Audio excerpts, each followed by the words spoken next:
은혜를 더하여 주옵소서. 오늘 이 밤 주님 가르치심을 기대하며 이 모든 말씀 살아계신 우리 구주 예수 그리스도의 이름으로 기도드립니다.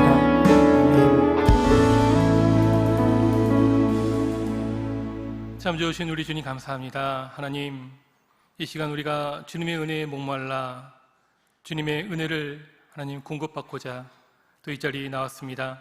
하나님, 갈급한 심령들 주님 만나주시고 이 시간 우리 기도와 간구 가운데 응답하여 주시며 또 하나님의 놀라운 은혜를 경험하며 나아갈 수 있는 참으로 복되고 귀한 시간 될 수 있도록 주의 성령님 우리와 함께하여 주시고 또 우리 안에 역사하여 주시옵소서. 오늘 우리 예배 가운데 또 이 시간 가운데 하나님께서 역사하실 것을 간절히 기대합니다. 모든 것 아버지께 의탁하옵고 우리 권하신 예수님의 이름으로 기도합니다. 아멘. 이 시간 우리에게 주시는 하나님의 말씀은 누가복음 1장 5절부터 17절까지를 함께 보겠습니다.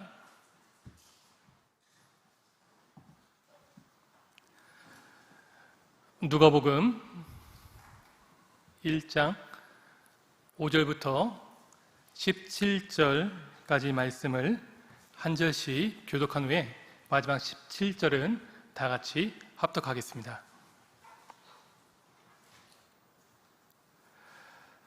유대왕 헤롯 때에 아비야 반열에 제사장 한 사람이 있었으니 이름은 사가랴요, 그의 아내는 아론의 자손이니 이름은 엘리사벳이라. 이 두 사람이 하나님 앞에 의인이니 주의 모든 계명과 규례대로 흠이 없이 행하더라. 엘리사벳이 잉태를 못함으로 그들에게 자식이 없고 두 사람의 나이가 많더라. 마침 사가랴가 그 반열의 차례대로 하나님 앞에서 제사장의 직무를 행할세.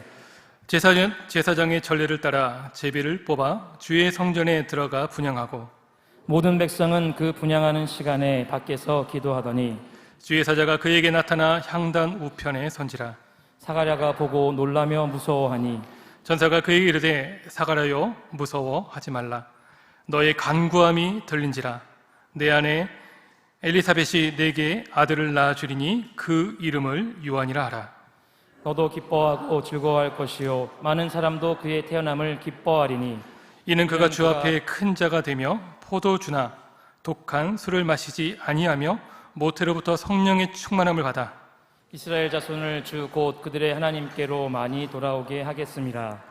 그가 또 엘리야의 심령과 능력으로 주 앞에 먼저 와서 아버지의 마음을 자식에게 거스르는 자를 의인의 슬기에 돌아오게 하고 주를 위하여 세운 백성을 준비하리라. 아멘. 환난 날에 나를 부르라. 내가 너를 건지리니 내가 나를 영화롭게 하리라. 아멘. 할렐루야. 이 시간 가운데 우리의 기도에 응답해 주시고 또 우리가 기도한 것보다 더 크게 응답하여 주시는 그런 하나님의 축복을 누리면서 또 하나님의 은혜를 경험하며 나아갈 수 있는 우리 모든 사랑하는 믿음의 성도들 되시기를 축복합니다. 우리 신앙생활에 있어서 기도는 매우 중요합니다. 그래서요, 기도는 강조하고 또 강조해도 결코 지나침이 없다고 할 수 있는 것이죠. 자, 그런데 기도하다가 문제나 상황이 우리의 뜻대로 풀리지 않을 때, 그럴 때 과연 우리의 반응과 우리의 태도는 한번 어떤가 생각해 볼 수 있었으면 좋겠습니다. 즉, 기도하는 것은 중요하다는 걸 알고 있는데, 하지만 정작 기도에 반응이 없을 때, 마치 기도에 응답이 없는 것처럼 느껴질 때, 그때 과연 우리의 모습은 어떤가를 생각해 보자는 말이죠. 기도대로 되지 않았다고 속상해하면서 기도를 포기를 합니까? 아니면은 그럼에도 불구하고 계속해서 기도의 줄을 붙잡고 더욱더 하나님만을 바라보고 있는지 한번 이 시간 우리들의 모습을 되돌아볼 수 있었으면 좋겠습니다. 그래서 이 시간에는요, 과연 어떤 모습이 더욱 하나님을 기쁘시게 하는 우리의 기도의 자세인지를 이 시간 본문을 통해서 함께 나누며 우리가 계속해서 더욱더 성숙한 신앙으로 또한 기도의 자세로 나아갈 수 있는 저와 여러분들 될 수 있길 바랍니다.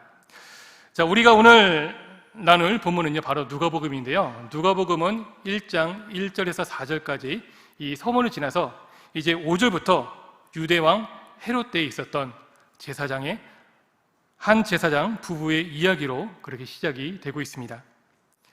자, 이 이야기 때는 헤롯 때라고 말을 하고 있는 것을 보게 되는데요. 자, 누가가 그의 복음서를 시작하면서 이렇게 먼저 그 시대를 이야기하는 이유는 무엇일까? 이것을 한번 이 시간 잠깐 나눠보려고 합니다. 자, 이 당시 헤롯은요, 로마 황제로부터 분봉왕으로 임명을 받아서 유대와 사마리아 그리고 갈릴리 지역을 통치하게 되었습니다. 자, 유대 역사가인 요세푸스는 헤롯은 말년에 갈수록 정신분열에 가까운 히스테리와 그리고 매우 사나운 포악함을 보였다라고 기록을 남겼는데요. 그 대표적인 사건이 바로 동방의 박사들로부터 예수님이 태어났다는 그 소식을 전해 듣자 2살 이하의 남자아이들을 모두 죽여버린 그 일입니다. 자, 이렇게 포악한 헤롯을 보며 당시 로마 황제인 아구스투스는요, 다음과 같은 말을 남겼는데요. 만약에 내가 헤롯의 아들이 된다면 차라리 헤롯의 돼지가 될 것이다 라는 그런 말을 했다고 합니다. 어떤 뉘앙스인지 좀 아시겠죠? 자, 그래서 유대왕 헤롯 때라는 이 짧은 문장은요, 누가복음의 시대적 배경이 얼마나 힘들고 또한 암울했었는가를 그렇게 짐작하게 해주는 매우 중요한 표현이라고 할 수가 있는 것이죠. 자, 우리가 살아가는 이 현재의 코로나 시대도 이때만 하지는 않지만요, 하지만 힘들고 암울하기는 마찬가지인 바로 그런 시대를 우리가 지금 살아가고 있는 것 같습니다. 자, 하지만 하나님께서는요, 이렇게 힘들고 암울한 시기 가운데서도요, 자신의 백성들을 위한 그 구원을 결코 포기하지 않으시고요, 끊임없이 이루어 가고 계십니다. 이것을 믿으시길 바랍니다. 우리 하나님께서는요, 어떤 어려운 상황 가운데서도요, 우리를 위한 구원을 이루어 가고 계심을 믿으실 수 있기를 바랍니다. 우리가 느끼든 느끼지 못하든 간에 하나님은 지금도 우리와 함께 하시며 우리를 위한 또 우리를 향한 그 구원을 결코 중단 없이 이루어 가고 계십니다. 그리고 하나님이 지금 이 시간 우리와 또한 함께하고 계심을 믿으시길 바랍니다. 자, 하나님은요, 그 구원을 이루시기 위해서 바로 다름 아니라 한 제사장의 가정을 택하셨다라고 성경이 기록합니다. 자, 5절과 6절을 보면 그 가정의 상황을 간략하게 소개를 하고 있는데요. 먼저 남편은 아비야 반열의 제사장인 이 사가랴였다고 합니다. 근데 이 사가랴의 이름의 뜻은요, 바로 주가 기억하신다 라는 그런 뜻을 갖고 있고요. 그리고 그 아내 또한 아론의 자손으로 제사장 가문 사람이었고요. 그 이름의 뜻은 하나님으로 만족한다 라는 엘리사벳이었습니다. 자, 사가랴의 뜻은 무엇이라고요? 주가 기억하신다. 그리고 엘리사벳은요, 하나님으로 만족한다 라는 뜻이죠. 자, 이 두 사람은요, 힘들고 암울했던 그 상황에서도 하나님 앞에 의인이었다고 성경이 기록합니다. 또 주의 모든 계명과 규례대로 흠이 없었다라고 또 평가하고 있죠. 자, 여기서 의인은 율법적으로 온전한 자에게 붙여지는 관용적 표현이긴 하지만요, 죄가 아예 없다라는 그런 표현은 아닙니다. 이 본문 속 의인이란 말은요, 말씀을 지키고자 늘 신실하게 힘쓰며 살아간 사람을 말하는 것이 바로 이 의인이라는 표현인 것이죠. 즉, 하나님의 말씀에 단순히 순종의 그런 흉내만 내는 것으로 그치는 것이 아니라요, 마음의 중심을 다해 진심을 다해서 하나님께 순종하는 삶을 살아갔다라고 성경이 오늘 본문에 나와 있는 사가랴와 엘리사벳을 그렇게 평가한 것입니다. 자, 사랑하는 성도 여러분, 바라기는요, 우리들도 또 어렵고 힘든 상황 가운데 있다 해도요, 언제나 우리의 마음의 중심을 다해서 하나님께 순종함으로 또 하나님께 의롭다 칭찬받을 수 있는 하나님의 백성들 될 수 있었으면 좋겠습니다. 그러길 바랍니다. 자, 이렇게 사가랴와 엘리사벳은요, 하나님께 칭찬받는 매우 귀한 그런 사람들이었습니다. 자, 하지만 이 너무나도 귀한 이 가정 가운데 너무나도 큰 그리고 가슴 아픈 한 가지 문제가 있었다는 것을 성경이 말해주고 있는데요, 우리 다 같이 한번 본문 7절 말씀을 다 같이 함께 읽어보겠습니다. 엘리사벳이 잉태를 못함으로 그들에게 자식이 없고 두 사람의 나이가 많더라. 아멘. 자, 본문을 보면요, 하나님께서 택해 주시고 또 인정까지 받은 이 가정에는요, 안타깝게도 그 가정 가운데 자녀가 없었다라고 얘기를 하고 있습니다. 근데 본문이 참 이것을 너무나도 선명하게 보여주고 있는데요, 엘리사벳이 잉태를 못함으로, 어떻게 보면 과거적인 표현이죠.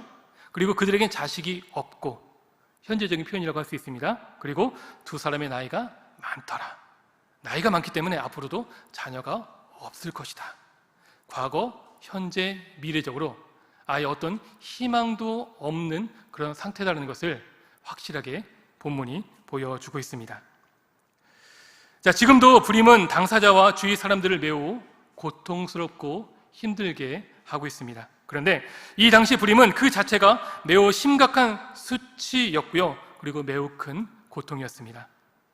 왜냐하면 이 당시 자녀는 하나님이 주시는 큰 복으로 생각을 했었는데, 그래서 자녀가 없다는 것은 오히려 하나님께 저주를 받아서 그 가정 가운데 하나님의 징벌로 자녀가 없다라는 그 생각을 바로 이 당시는 갖고 있었기 때문에 그렇죠.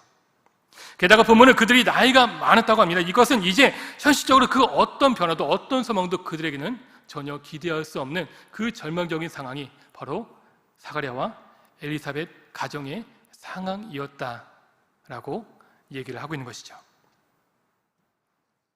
우리는 이런 사가랴와 엘리사벳의 모습을 보면 쉽게 납득이 가지를 않습니다.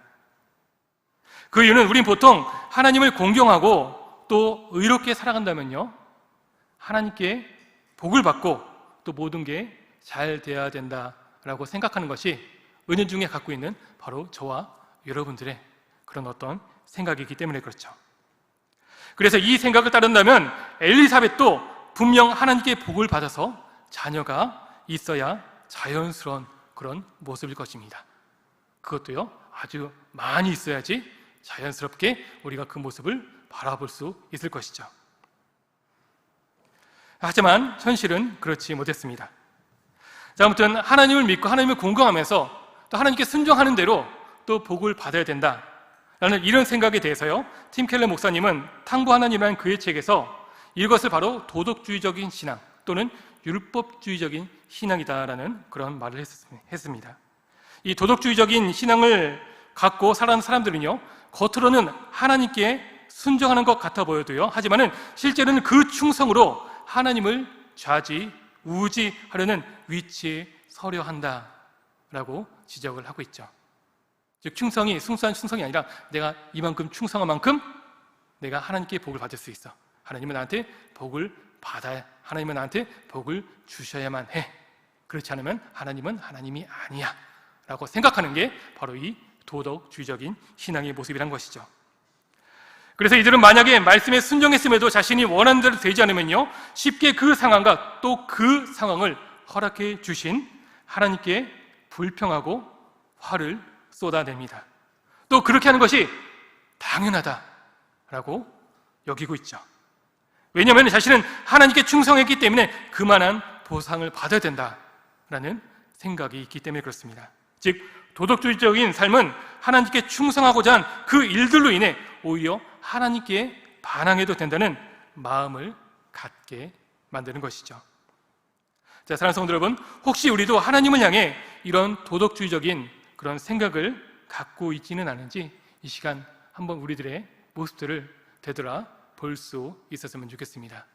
내가 순종하는 만큼, 열심히 봉사하는 만큼, 또 하나님을 섬긴 만큼 그만한 합당한 보상을 내가 누려야만 된다라고 그동안 혹시 생각하고 있지는 않았는지 이 시간 우리들의 자세를 한번 생각해 볼 수 있기를 바랍니다. 자, 18세기 모차르트의 라이벌로 알려진 살리에리라는 그런 사람이 있었습니다. 그는 무척이나 신앙이 좋았고요, 그리고 다음과 같은 기도를 드렸는데 한번 들어봐 주시길 바랍니다. 주여, 저를 위대한 작곡가가 되게 하소서. 음악으로 주의 영광을 찬미하게 하시고 저도 칭송받게 하소서. 사랑하는 하나님이여, 제가 온 세상에 유명해져 불멸의 존재가 되게 하소서. 제가 죽은 후에도 제 작품이 사랑받고 제 이름이 영원히 회자되게 하소서. 그 대가로 저는 주께 제 순결과 근면함과 가장 깊은 겸손과 삶 전체를 드리겠나이다. 또한 사람들을 최대한 돕겠나이다. 아멘 또 아멘. 이라고 기도를 했다고 하죠. 어떻게 보면 참 그럴싸해 보이는 그런 기도이고요. 우리가 또 이런 비슷한 기도를 해왔진 않는가 또 생각해 보게 됩니다. 자, 그런데요, 이 살리 에리는요, 동시대에 도저히 자신이 뛰어넘을 수 없는 한 사람을 만나게 되었습니다. 바로 모차르트였습니다. 자, 자신의 재능이 그 모차르트로 인해서 늘 빛을 보지 못하자 그의 삶과 신앙은 동시에 망가져 버리게 되었는데요, 모차르트를 겪은 이후 그는 이러한 고백을 했다고 합니다. 도무지 이해할 수 없었다. 나는 하나님께 재능을 받을 만한 자격을 갖추려고 본능적 욕망마저도 다 물리치고 있었지만 모차르트는 약혼까지 한 상태에서 온갖 방정을 일삼는데도 아무런 징계가 없었다. 그리고요, 살리레는요, 마지막으로 하나님께 이러한 말을 남겼습니다. 이제부터 당신과 나는 서로 적입니다. 이해가 되시나요? 네. 자, 이 말을 한 뒤 그는 어떻게든 모차르트를 무너뜨리려 그의 삶을 바쳤다고 합니다. 하나님의 영광을 위해 바치는 것이 아니라 자신의 라이벌인 모차르트를 무너뜨리기 위해서 그의 삶을 다 바쳤던 것이죠. 자, 성경에서도 이런 삶을 보여주는 대표적인 인물이 있었습니다. 그는 바로요, 우리가 잘 아는 대로 누가복음 15장에 나오는 탕자의 형인데요, 그가 밭에서 일하고 집에 돌아왔을 때 집에선 풍악과 춤추는 소리가 들려왔습니다. 그래서요, 그는 이 일이 무슨 일인가 하면서 종을 불러서 무슨 일인지를 물어봤는데요, 종은 그의 동생이 돌아와서 아버지가 그를 반기며 마을 잔치를 벌였다고 알려주었습니다. 자, 종의 이 이야기를 들은 그는요, 함께 기뻐하는 대신에 불같이 화를 내면서 집에 들어가기를 거부합니다. 자, 그런데 이 당시 집안의 행사는요, 장남이 그 일을 맡아서 주도하며 진행을 했었습니다.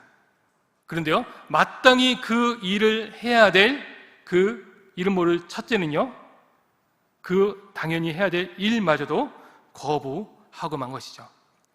자, 이것은요, 마을 사람들이 다 모인 행사에서 대놓고 아버지를 무시한 그런 행동이었습니다.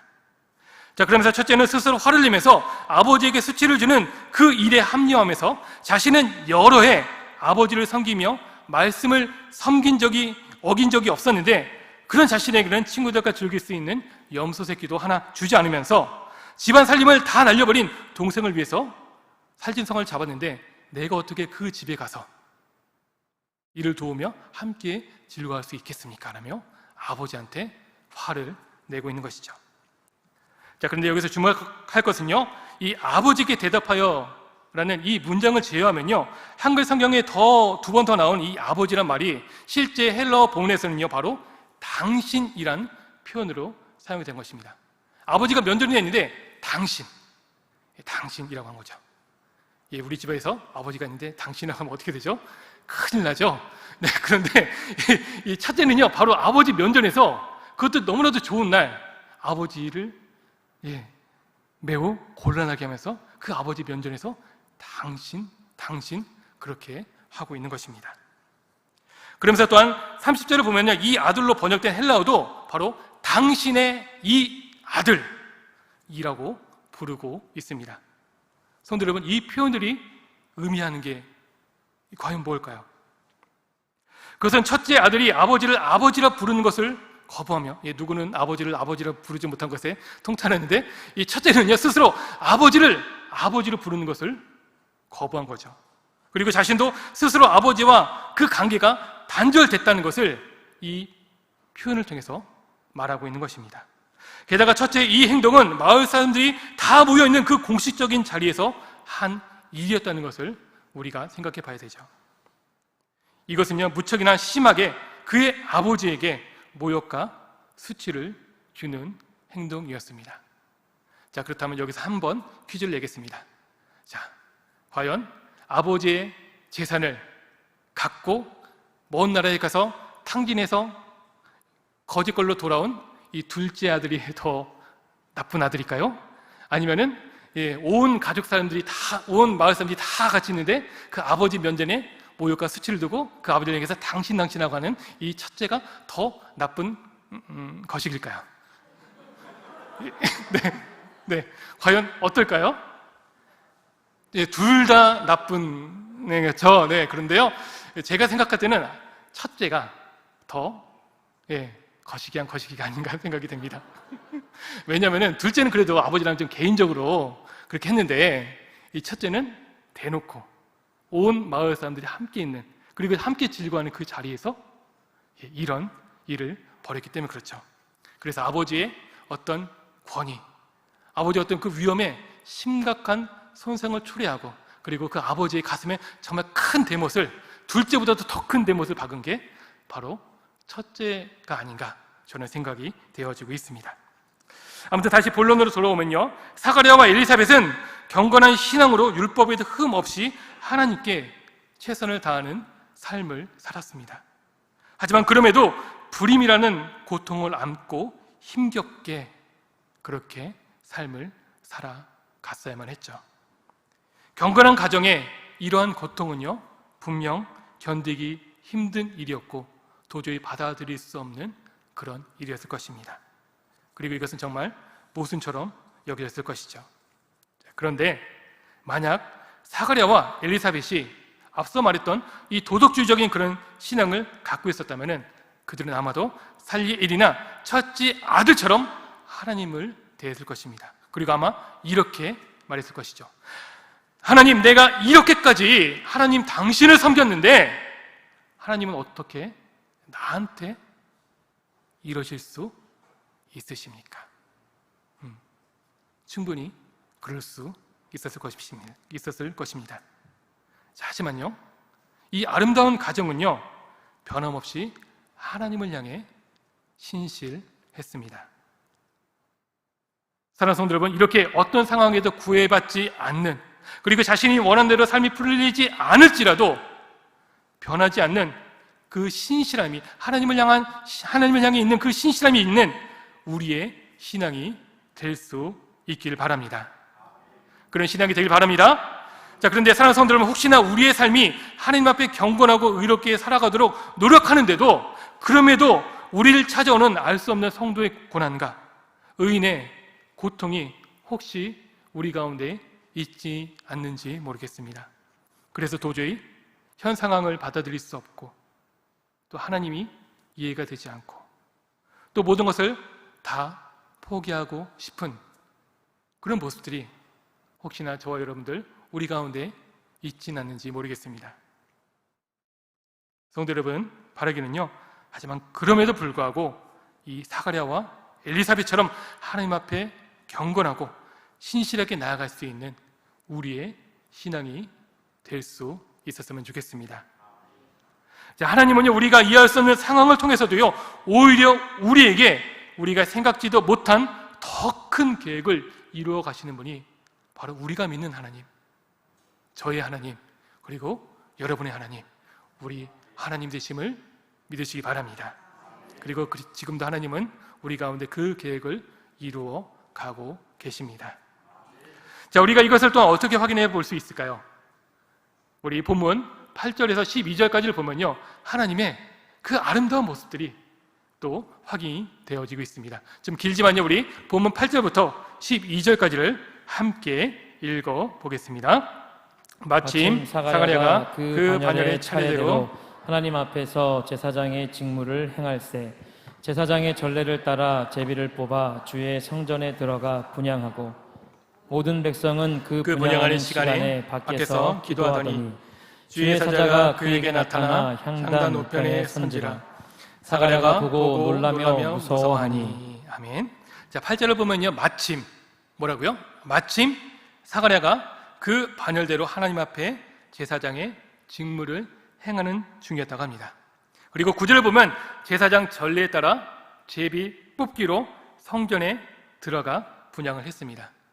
8절에는 마침, 그리고 9절에는 제비 뽑기를 해서, 그래서 마치 이 일들이 우연처럼 이루어진 것처럼 그렇게 보여지는데요, 이 당시 제사장은요 24반열로 구성되어서 각 반열은 1년에 한 주간씩 2차례 성전에서 봉사를 했습니다. 그리고 각 반열에서 직무 분담은요 제비 뽑기를 통해서 이루어졌고요. 그 결과를 하나님의 뜻으로 알고 그렇게 순종했다고 합니다.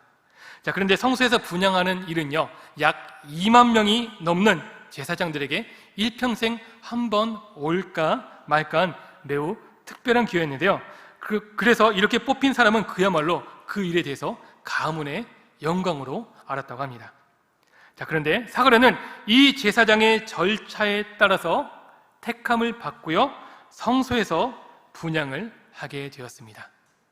이것은 결코 우연한 일로 일어난 것이 아니었습니다.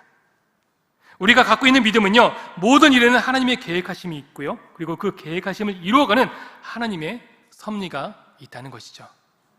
믿으시죠? 그리고 이것을 우리 교회에 보존하면 뭘까요? 하나님 안에 버려진 사건은 없다라는 것입니다. 그 놀라운 하나님의 역사가 오늘 본문 가운데 마치 우연처럼 보이는 마침 제비를 뽑히는 그 상황 가운데 하나님의 일하심이 또한 나타나지고 있다는 것이죠. 이것이 무엇일까요? 사람의 생각과 사람의 계획과 사람의 그 모든 것을 뛰어넘는 그런 하나님의 초월적인 그런 섭리가 함께 하고 있다. 그리고 그 가운데 하나님의 구원의 역사가 이루어지고 있다는 것을 성경이 우리에게 말씀하고 있는 것입니다. 바로 이 일이 또한 우리 안에도 이루어지고 있음을 믿으시기 바랍니다. 자, 하나님의 뜻 안에서 사가랴가 성전에서 분향할 때 백성들은 성전 밖에서 그 시간에 맞춰서 무엇을 하고 있었다고요? 기도. 무엇을 하고 있었다고요? 기도를 하고 있었다고 합니다. 자, 그런데 바로 그때 주의 천사가 나타나 사가랴에게 말씀을 전했습니다. 다시 한번 말씀드릴게요. 주의 천사가 언제 나타났다고요? 주의 백성들이 기도할 때, 바로 그때 주의 천사가 나타났다라고 본문이 말하고 있습니다. 자, 이때는 말라기 선지자 이후 약 400년 동안 하나님으로부터 계시가 끊긴 그런 상황이었습니다. 그렇기 때문에 사가랴는요 그 상황을 보면서 매우 놀랐을 것인데요, 또한 하나님의 백성에게도 이 사건은 매우 특별한 사건이었음에 분명합니다. 자, 그런데 우리가 여기서 주목해야 될 것은요 바로 이때가 다름 아닌 주의 백성들이 기도하고 있었을 때 이 일이 일어나고 있었다는 것이죠. 주의 천사가 나타나 하나님의 말씀을 전하는 그 일이, 다시 한번 말씀드립니다, 주의 백성들이 기도할 때 나타났다는 것이죠. 그래서 천사의 등장은 또한 곧 기도의 응답으로 우리가 볼 수가 있습니다. 그리고 13절에서도 천사가 사가랴에게 이렇게 말합니다. 너의 간구함이 들린지라. 무엇이 들렸다고요?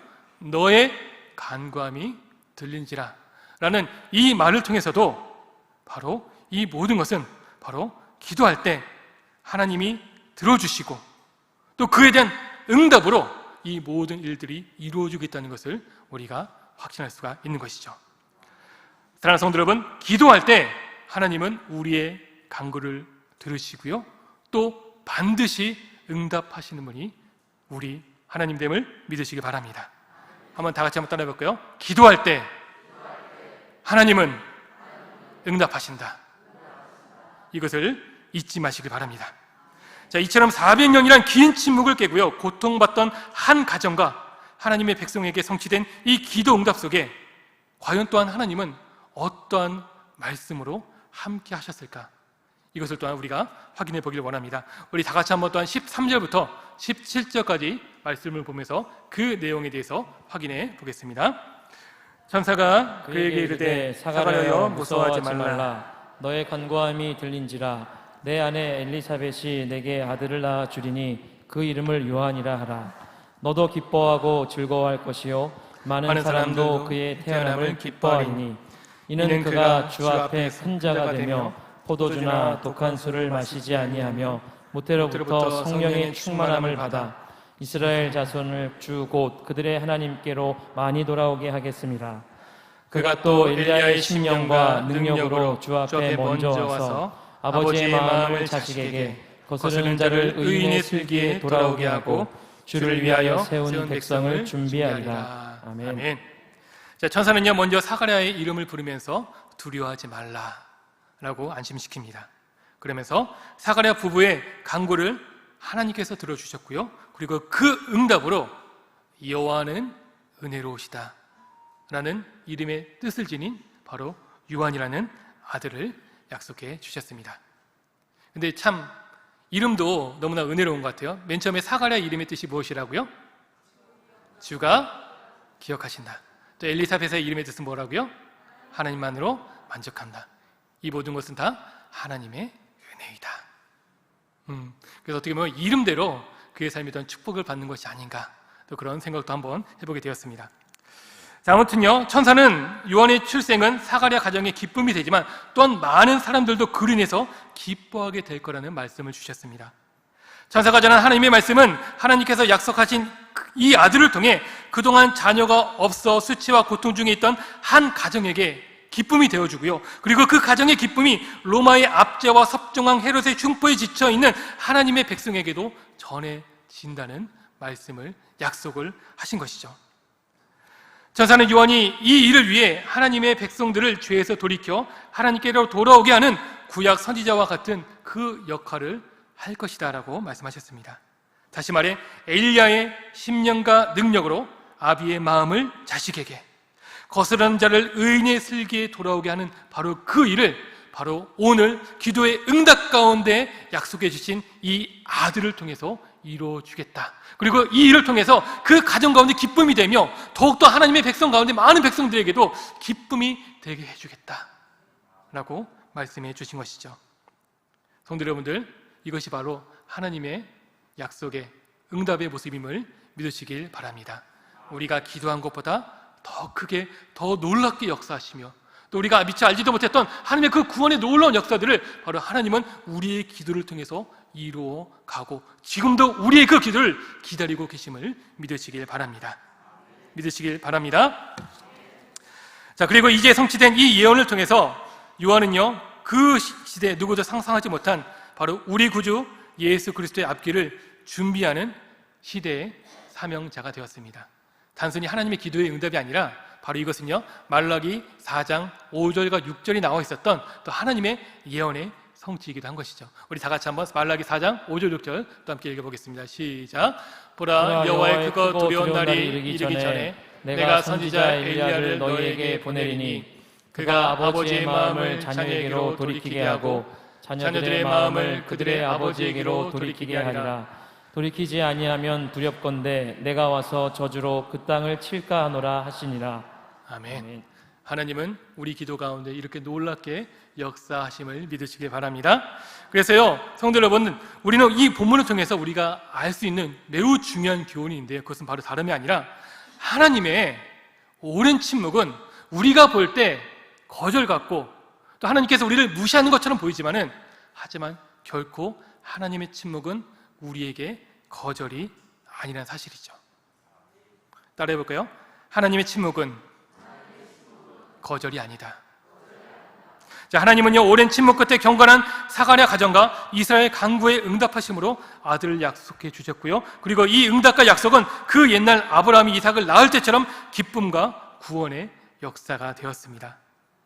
그러므로 사랑하는 성도 여러분, 우리에게 큰 절망과 아픔 그리고 수치의 고통이 있고 그리고 그 시간이 너무나 오래되었다고 해도요, 결코 기도하기를 포기하지 마시길 바랍니다.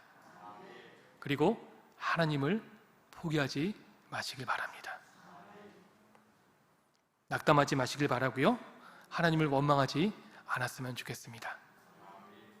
우리가 알지 못할지라도 하나님의 더 큰 계획 속에서 우리의 기도를 들어주실 준비를 이루어 가고 계십니다.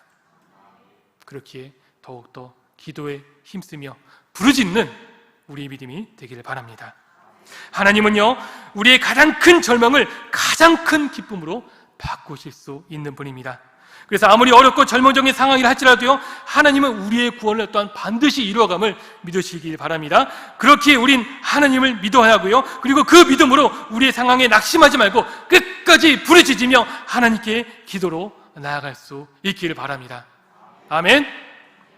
우리는 좌절하고 절망할 수밖에 없는 너무나도 초라하고 연약한 것이 우리의 모습입니다. 오죽하면 눈에 보이지도 않는 이 너무나도 작은 이 코로나 바이러스 그거 하나 때문에 전 세계가 벌벌 떨면서 내일에 대해서 불안해하고 떨고 때로는 절망에 휩쓸리고 그러고 있잖아요. 이 모습은 우리가 얼마나 작은 존재인가를 우리가 다시 한번 뼈저리게 느끼는 그 사건이 아닌가 생각해 보게 됩니다.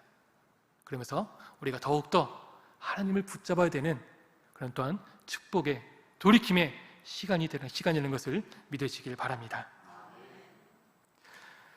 하나님은 우리를 기쁘시게 하시는 구원의 주님이십니다. 그리고 하나님의 구원의 역사가 우리에게 반드시 기쁨이 될 것을 믿으시길 바랍니다. 사랑하는 성도 여러분, 바라기는 우리에게 구원을 주시는 하나님으로 인해서요, 절망 중에도 하나님을 원망하지 않고 오히려 소망을 품으며 더욱더 기도에 힘쓰면서 하나님이 주시는 큰 기쁨과 구원의 역사를 함께 누리며 나아갈 수 있는 우리 사랑하는 믿음의 성도들 되시길 주님의 이름으로 간절히 축원합니다. 자, 이 시간 우리 함께 찬양하시면서 우리 함께 기도하며 나가도록 하겠습니다. 우리 아침 한개 눈앞 가리듯 나의 약한 믿음 의심 쌓일 때 부드럽게 다가온 주의 음성, 아무것도 염려하지 말라. 우리 주님의 음성을 한번 생각해 보시면서 묵상해 보시면서 찬양하겠습니다.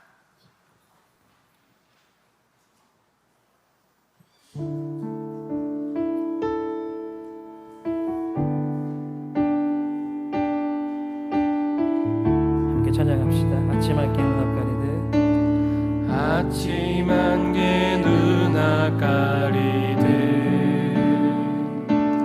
나의 약한 믿음 의심 쌓일 때 부드럽게 다가온 주의 음성 아무것도 염려하지 마. 빗줄기에 바위 베이듯 나의 작은 소망 사라져갈 때 나의 작은 소망 사라져갈 때 고요하게 들리는 주의 음성 내가 너를 사랑하노라. 내가 너를 사랑하노라. 다시 한번 찬양합니다. 아침 한개 눈앞 가리듯 만개 눈앞 가리듯 나의 약한 믿음을 심사히 부드럽게 다가온 주의 음성 부드럽게 다가온 주의 음성 아무것도 염려하지 마라. 빗줄기에 바위 베이듯 나의 작은 소망 사라져갈 때 고요하게 들리는 주의 음성 내가 너를 사랑하노라. 내가 너를 사랑하노라. 외로움과 방황 속에서 외로움과 방황 속에서 주님 앞에 나아갈 때에 위로하시는 주님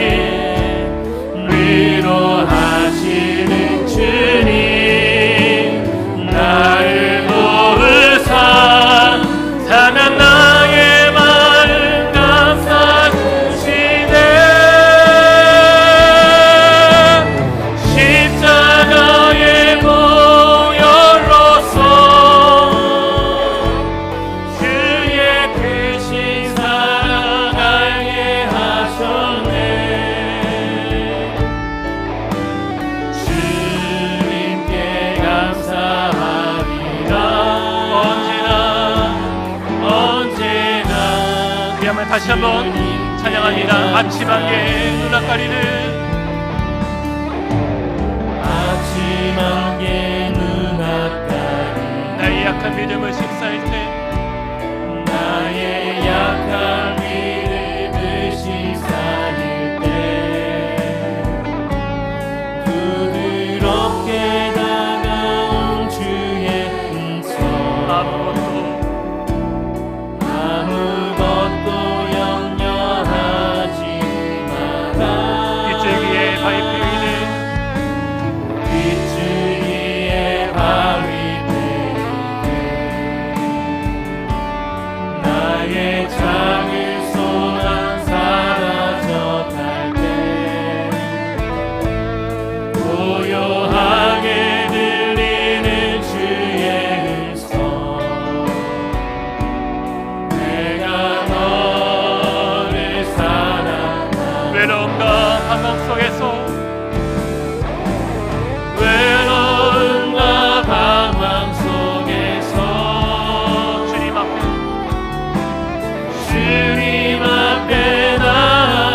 할렐루야. 언제나 주님께 감사하는 우리 신앙 되기를 원합니다. 이 시간 말씀을 생각하며 함께 기도하며 나아가길 원합니다. 그동안 율법주의적으로 도덕주의적으로 살아왔었던 우리의 그릇된 신앙들이 있다면, 즉 하나님을 이용하기 위해 하나님을 섬겼었던 우리의 잘못된 신앙들을 하나님 이 시간 뉘우치며 돌이키게 하여 주시옵소서. 오직 하나님에게 섬길 수 있는 참된 신앙이 우리 가운데 회복되게 하여 주시옵소서. 그동안 하나님께 실망하며 내 뜻대로 되지 않아 원망했었던 우리의 불신앙을 회개하며 나아갑니다. 하나님의 응답 때까지 우리가 잠잠히 하나님을 바라보며 감사히 하나님을 기다리며 나아가는 성숙한 우리의 신앙이 되게 하여 주시옵소서. 하나님이 우리의 모든 기도 들으심을 믿으며 하나님의 때, 하나님의 방법으로 우리의 생각을 뛰어넘는 하나님의 응답이 있음을 확신하며 나아가게 하여 주시옵소서. 또한 오랜 기도에도 불구하고 아직 이루어지지 않는 우리의 기도 제목들이 있다면 이 시간 다시 한번 하나님의 뜻을 구하며 하나님의 응답을 구하며 하나님께 감사로 나아갈 수 있는 우리의 신앙이 되길 원합니다. 이 시간 이와 같은 제목으로 우리 주여 몸을 치면서 하나님께 간절히 기도하며 나가겠습니다. 주여, 아버지 하나님, 이 시간 우리가 주님 앞에 기도하며 나갑니다. 아버지 하나님, 우리 그동안 잘못되었었던 우리 신앙을 용서하여 주시옵소서. 하나님, 율법주의적이며 도덕주의적인 그 신앙을 아버지 안에 살아왔었던 우리 잘못을 용서하여 주시옵소서. 하나님, 하나님을 섬기는 데 있어서 하나님 어떤 대가를 바라며 아버지 하나님 그 어떤 보상을 바라며 마치 그 대가와 보상이 이루어져야만이 하나님이 하나님으로 아버지 하나님 그 생각했었던 하나님 나의 교만함과 나의 어리석음과 아버지 나의 못남을 주님 용서하여 주시옵소서. 하나님을 이용하기 위해 속했었던 나의 그릇된 그 신앙의 모습을 주여 용서하여 주시고 우리가 주님 앞에 온전히 바르게 나아갈 수 있는 참된 그 신앙의 모습이 우리 가운데 회복되며 나아갈 수 있도록 주님 인도하여 주시옵소서. 아버지 하나님, 그동안 하나님께 실망하여서 내 뜻대로 되지 않았었던 아버지 하나님 우리의 불신앙을 이 시간 회개하며 나갑니다. 하나님, 하나님의 응답 때까지